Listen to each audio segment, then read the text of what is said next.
తాకట్లో ఉన్న మీ బంగారాన్ని విడిపించి ఆ రోజు ఆన్లైన్ రేటుకి కొంటాం. Sharma gold company. ఓం శ్రీరామ రామ రామేతి రమే రామే మనోరమే సహస్రనామ తత్తుల్యం రామనామ వరాననే. వావ్, శ్రీరాముడి శ్లోకాలతో స్టార్ట్ చేసాం అనమాట. Very nice. వినాయకుడిని పూజించడం అనేది ప్రథమంగా ఉంటుంది కాబట్టి వినాయకుడి శ్లోకాలు ఏమైనా వచ్చా? ఓం సర్వ విఘ్న వినాశాయ సర్వ కళ్యాణ హేతదే పార్వతీ ప్రియ పుత్రాయ గణేశాయ నమో నమః. ఎంత చక్కగా చిన్న బుజ్జిగా ఉన్న అమ్మాయి ఎంత చక్కగా చెప్తుంది నిజంగా. ఇప్పుడు మనకి శ్రీరామనవమి రాబోతోంది కాబట్టి నువ్వు ఇంకా శ్రీరాముడికి సంబంధించి ఇంకేమైనా నేర్చుకున్నావా? ఏతాం రామ బలోపేతాం రక్షాం యస్సు కృతి పఠేత్ సచిరాయుః సుఖీ పుత్రి విజయీ వినయీ భవేత్. ఏ పుణ్యాత్ములు రామబల సంపన్నమైన శ్రీరామ రక్షా స్తోత్రాన్ని పఠిస్తారో వారు దీర్ఘాయువుతో సుఖవంతులు, పుత్రవంతులు, విజయశీలురు, వినయ సంపన్నులు అవుతారు.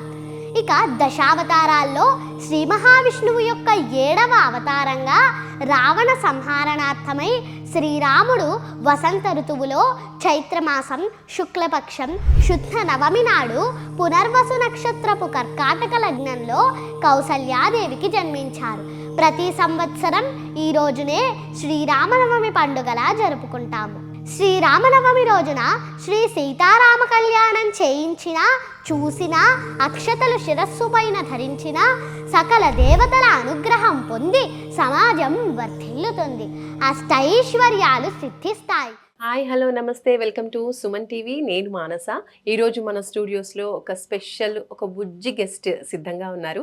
చదువుతుంది 4వ తరగతే, కానీ భగవద్గీత మొత్తం కూడా చదివేసింది. తెలుగులో మనకి అర్థాలతో సహా చెప్తుందనమాట. అవార్డ్స్ కూడా వచ్చాయి. మరి తనకి ఏమేమి అవార్డ్స్ వచ్చాయి, ఈ ఇంట్రెస్ట్ తనకి ఎలా వచ్చింది, పేరెంట్స్లో ఎవరు ఎక్కువగా సపోర్ట్ చేస్తూ ఉంటారు, ఇలాంటి విషయాలన్నీ కూడా మన బుజ్జి గెస్ట్ని అడిగి తెలుసుకుందాం. తన పేరు చేతన. హలో చేతన, నమస్తే. నమస్కారం అండి. నమస్కారం చేతన. సో చేతన, నువ్వు 4th క్లాస్ చదువుతున్నావా? అవునండి. ఓకే. అండ్ చక్కగా భగవద్గీత కావచ్చు, ఇంకా మన హిందూ సంస్కృతి సంప్రదాయాలకు సంబంధించి ఎన్నో విషయాలు నీకు ఇప్పుడే తెలుసుకుంటూ ఉన్నావు, కరెక్టా? సో మరి ఇవన్నీ కూడా భగవద్గీత కావచ్చు, ఇంకా ఇవన్నీ శ్లోకాలు, నువ్వు దేవుడికి సంబంధించినటువంటి పద్యాలు, ఇవన్నీ నీకు ఎవరు నేర్పిస్తూ ఉంటారు? మా అమ్మ నాన్నగారు నేర్పిస్తూ ఉంటారు. ఓకే. మరి భగవద్గీత మొత్తం కూడా తెలుగు అర్థాలతో సహా చెప్తావంట కదా? అవునండి. అది ఎవరు నేర్పించారు? చిన్నప్పుడు మా అమ్మ నాన్నగారు పూజ చేసుకున్నప్పుడు చిన్న చిన్న శ్లోకాలు చెప్తూ ఉండేవారండి. అవి విని నేను నేర్పించకుండానే నేనే రిపీటెడ్గా చెప్పేసేదాన్ని. అది చూసి కొంచెం పెద్ద శ్లోకాలు నేర్పించారు. అవి కూడా ఈజీగా నేర్చేసుకునేదాన్ని. అది చూసి భగవద్గీత శ్లోకాలు కాకుండా అర్థాలతో పాటు నేర్పిస్తే బాగుంటుందని అమ్మ నాన్నగారు భగవద్గీత శ్లోకాలు తెలుగు అర్థాలతో నేర్పించారండి. అవి కూడా ఈజీగా నేర్చుకోవడం వల్ల ప్రోగ్రామ్స్ చేయిస్తున్నారండి. ఓకే. మీ అమ్మగారు ఇంట్లో చదువుతూ ఉంటే విని ఇటే మళ్ళీ చెప్పేసేదాన్ని అని చెప్తున్నావు కదా రిపీటెడ్గా. నీకు అట్లా చిన్న చిన్నగా స్టార్టింగ్లో నేర్చుకున్నటువంటి పద్యాలు ఏమైనా గుర్తున్నాయా?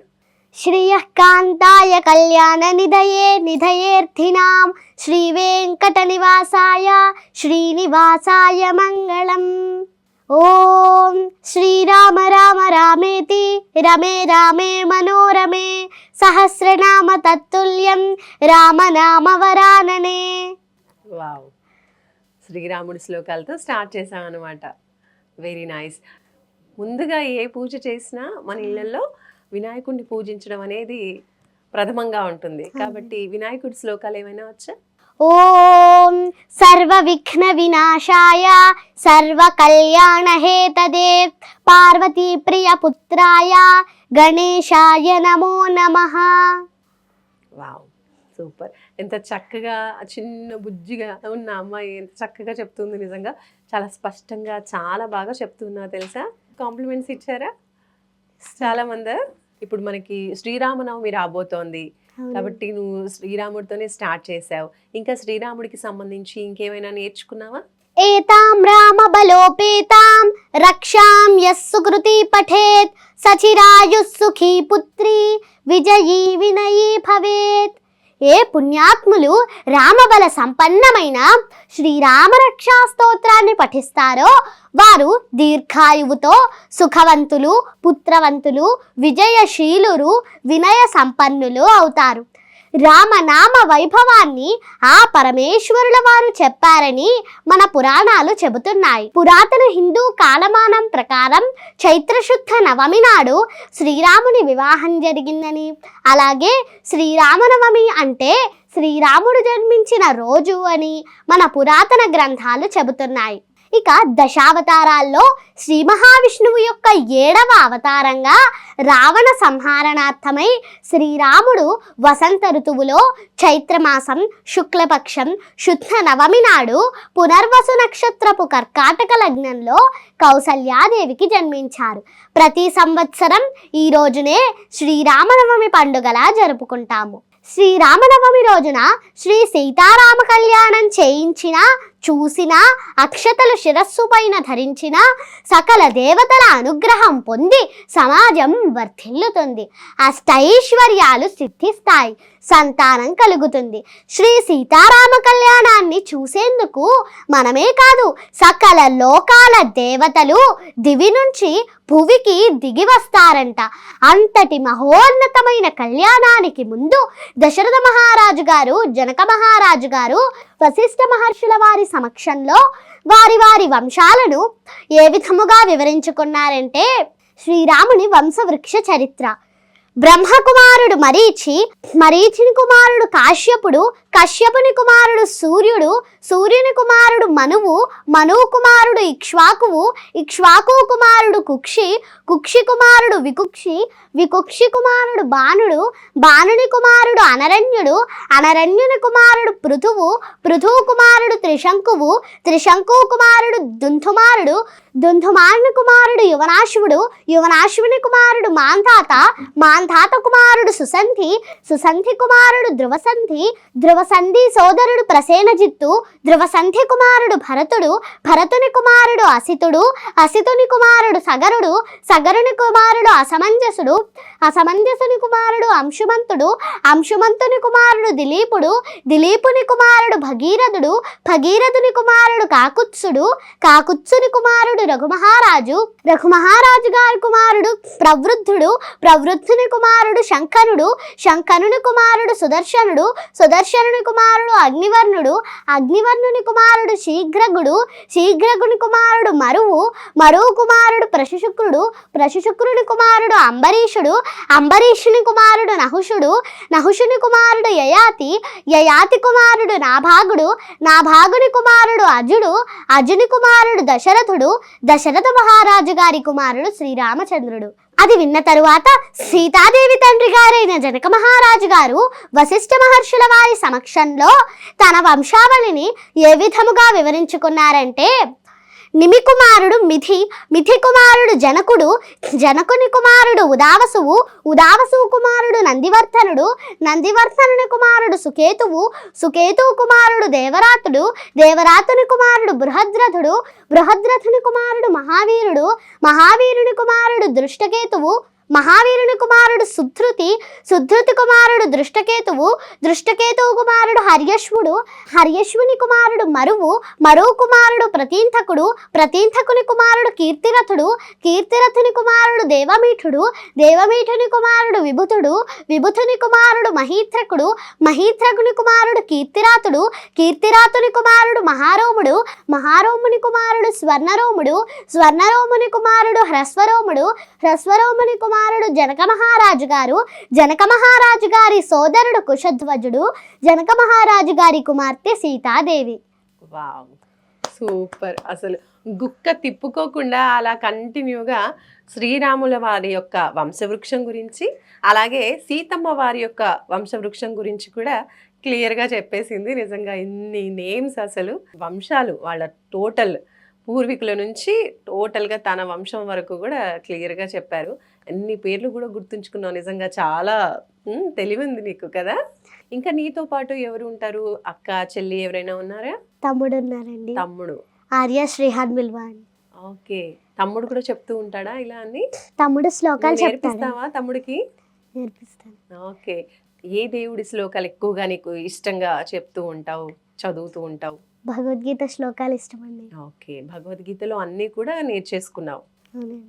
ఓకే, సో ఇందాక ఒకటి చెప్పావు, మళ్ళీ ఒకసారి భగవద్గీతలో ఇంకేదైనా శ్లోకం చెప్తావా? శ్రీ భగవానువాచ సన్యాసః కర్మయోగశ్చ నిశ్రేయసకరావుభౌ తయోస్తు కర్మ సన్యాసాత్ కర్మయోగో విశిష్యతే. కర్మ పరిత్యాగము మరియు భక్తితో కూడిన కర్మము రెండును ముక్తికి శ్రేయో. బ్రహ్మణ్యాధాయ కర్మాణి సంగం త్యక్త్వా కరోతి యః లిప్యతేన స పాపేన పద్మపత్రమివాంభసా. కర్మ ఫలములనన్నింటినీ భగవానునకు అర్పించి ఆసక్తి లేకుండా తన ధర్మములను నిర్వహించువాడు నీటిచే అంటబడని తామరాకు వలె పాప కర్మ ఫలితములచే ప్రభావితుడు కాడు. జ్ఞానీ నతు తదజ్ఞానం ఏషాం నాశితమాత్మనః తేషామాదిత్యవజ్ఞానం ప్రకాశయతి తత్పరం. మానవుడు అజ్ఞానమును నశింపజేయు జ్ఞానముచే ప్రకాశవంతుడైనప్పుడు పగటిపూట సూర్యుడు సర్వమును ప్రకాశింపజేయునట్లు అతడి జ్ఞానము సర్వమును వ్యక్తపరచును. విద్యా వినయ సంపన్నే బ్రాహ్మణే గవిహస్తిని శుని చైవ స్వపాకే చ పండితా సమదర్శనః. వినమ్రులైన పండితులు యథార్థమైన జ్ఞానము కలిగిన వారగుటచే విద్యా వినయములతో కూడిన బ్రాహ్మణుని గోవును, ఏనుగును, సునకమును, సునక మాంసమును తినువానుని సమదృష్టితో వీక్షింతురు. శక్నోతి హైవ యస్సోఢుం ప్రాక్శరీర విమోక్షణాత్ కామక్రోధోద్భవం వేగం సయుక్తస్స సుఖీ నరః. ఈ వర్తమాన దేహమును విడుచుటకు పూర్వమే ఎవరు భౌతిక ప్రేరణములనందు యతీంద్రియమనో బుద్ధి మునిర్మోక్షపరాయణః విగతేచ్ఛాభయక్రోధః యస్సదా ముక్త ఏవ సః. తన ఇంద్రియములను నియంత్రించుచు మోక్షమును వాంఛించు ముని కోరిక, భయము, క్రోధము నుండి విముక్తుడగును. సదా అట్టి స్థితిలో నిలిచియుండువాడు నిశ్చయముగా ముక్తిని పొందగలడు. భోక్తారం యజ్ఞ తపసాం సర్వలోక మహేశ్వరం సుహృదం సర్వభూతానాం జ్ఞాత్వా మాం శాంతి మృచ్చతి. సకల యజ్ఞ తపః ఫలములను పొందువానిగను సకల ప్రపంచములకు నియామకునిగను నన్ను గ్రహించిన మహనీయుడు మోక్షమును పొందుచున్నాడు. యం సన్యాసమితి ప్రాహుః యోగం తం విద్ధి పాండవ నహ్య సన్యస్త సంకల్పః యోగీ భవతి కశ్చన. ఏది సన్యాసమని పిలువబడునో దానిని యోగముతో సమానమని నీవు తెలుసుకొనుము. ఓ పాండుకుమారా, ఇంద్రియ తృప్తి వాంఛను విడువనిదే ఎవ్వడును యోగి కాజాలడు. యుక్తాహార విహారస్య యుక్తచేష్టస్య కర్మసు యుక్త స్వప్నావబోధస్య యోగో భవతి దుఃఖః. నియమితములైన ఆహారము, నిద్ర, విశ్రాంతి కర్మములు గలవాడు యోగాభ్యాసము ద్వారా భౌతిక క్లేశములను శమింపజేసుకొనగలడు.